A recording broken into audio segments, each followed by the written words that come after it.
Like, truly, if you could get to kind of a midpoint between No Man's Sky and Subnautica, I'd be very happy. Alright, stop. Stop. Why is there a hybrid of an anglerfish and a pufferfish chasing this guy? Why does it...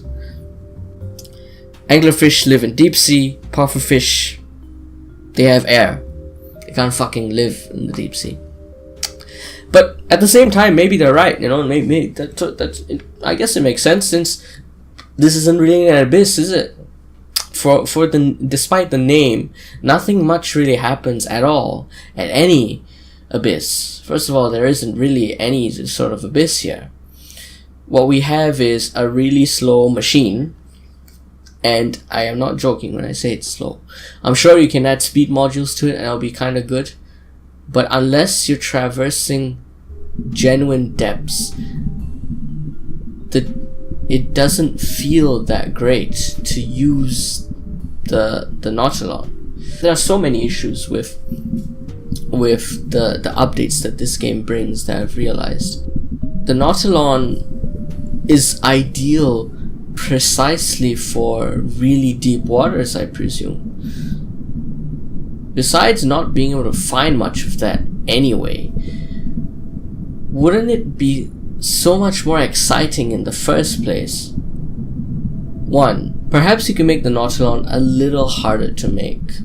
I don't believe it's a very good item for new players to be dabbling with, because honestly to them it's quite useless. And this goes into another problem, a much broader problem, which is this game's sense of ecology and exploration is still extremely lackluster. Despite, I understand they added some physics to some big creatures that makes the ground shake. I love that. I love that some creatures now attack you and you can't tell because they don't always show you the red paw sign anymore, because maybe they're just nervous, and I understand that. I enjoy that. But besides that, first of all, that's the extent of your interactions with them. They either attack you with or without warning, or there'll be shy creatures who you can feed, or there'll be gigantic shy creatures who you can't feed. It's four possibilities. That's not very much. That really isn't much. Wouldn't you want maybe a flying creature that can pick you up from the sky and kill you, or stuff like that, and various other behaviors? There aren't creatures that herd together and try to go after you. There aren't any giant creatures, and I think all these concepts that I don't know how, I have no idea, and I apologize, but I have no idea how the Walking Titan stuff and the new stuff, like how Sean Murray communicates with the player base, is genuinely unknown to me aside from Twitter, which isn't much. But I really do appreciate these updates, which is precisely why I'm hoping that he actually sees this and considers my perspective, perhaps in a future update, generally. But all these concepts, I believe, have been excluded from what I heard, because players will be genuinely frustrated when they keep getting killed. I completely understand that. But wouldn't it make sense, therefore, to have a modulated questline system with greater armor enhancements? You could use your explorer ship, which is completely useless now. It's been useless since day one, honestly. Hyperdrive enhancements are better off on your freighter now, and it's far more efficient anyway to use your freighter to warp now. And therefore the word explorer is kind of insulting to the ship, really. It's completely useless. Mine's been sitting gathering dust forever. It would be so much cooler if it could go down to the planet and perhaps the explorer ships could carry your exocrafts, or maybe your freighter, so that you don't have to make a new exocraft every time you go to a new planet? Just food for thought.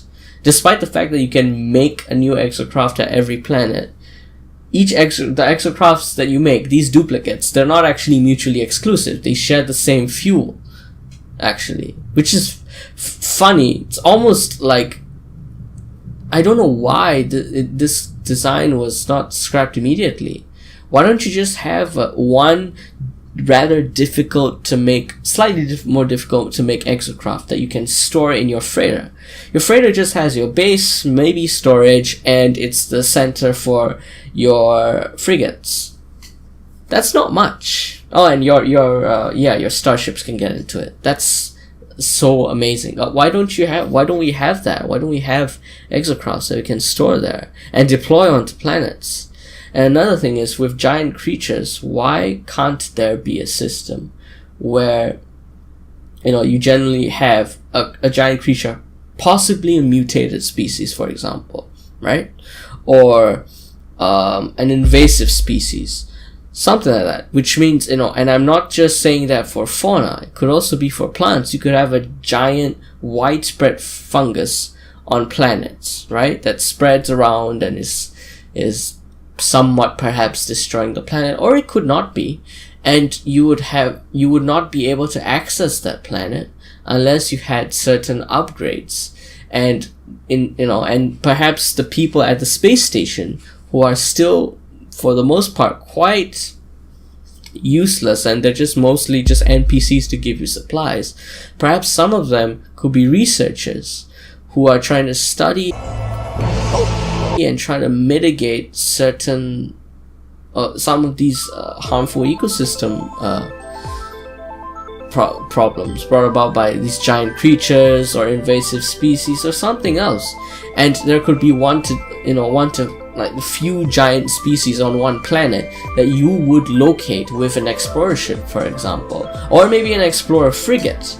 Aside from sending them off to missions, you could bring one of them down, not down onto the planet, but to survey around the planet and find, these things, these creatures. You could use them. You could perhaps pilot them while you're on land, and then you could use them to help you find elusive species. Not just help with finding giant creatures and perhaps try to resolve the situation or kill them, whichever you choose. But you could also help to find creatures that are more difficult to find. Right now, what we have is might have some creatures that are somewhat difficult to find, but you only find them for nanite clusters. Sure, there are some texts perhaps that you can read. Those texts are not reality. I don't expect them to be reality anytime soon anyway. You could help with repopulation, recolonization, or you could help with more, decide, gray areas, perhaps what creatures to save and whatnot. All these things could be put into place, genuinely.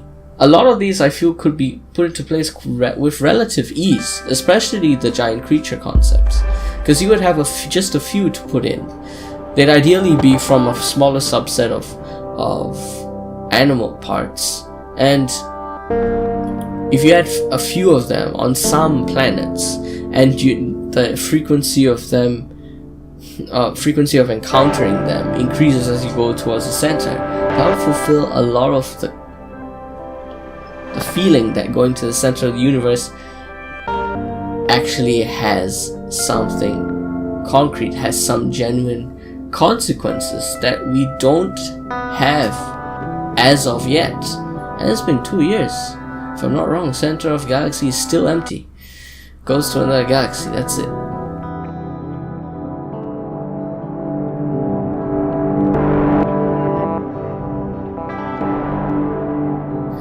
I'm speaking to you, Hello Games, because I genuinely feel that as of now, your updates, I really do appreciate them, but they generally invoke interest for the first 1 to 2 months perhaps, and then people are generally done, because all you have is new stuff to farm for. Majority of your new items, new concepts are just a lot of things to farm for. Salvage modules, nanite clusters, units for frigates, freighters. These things are all good. They're great. And with the Abyss update, we have underwater parts to get.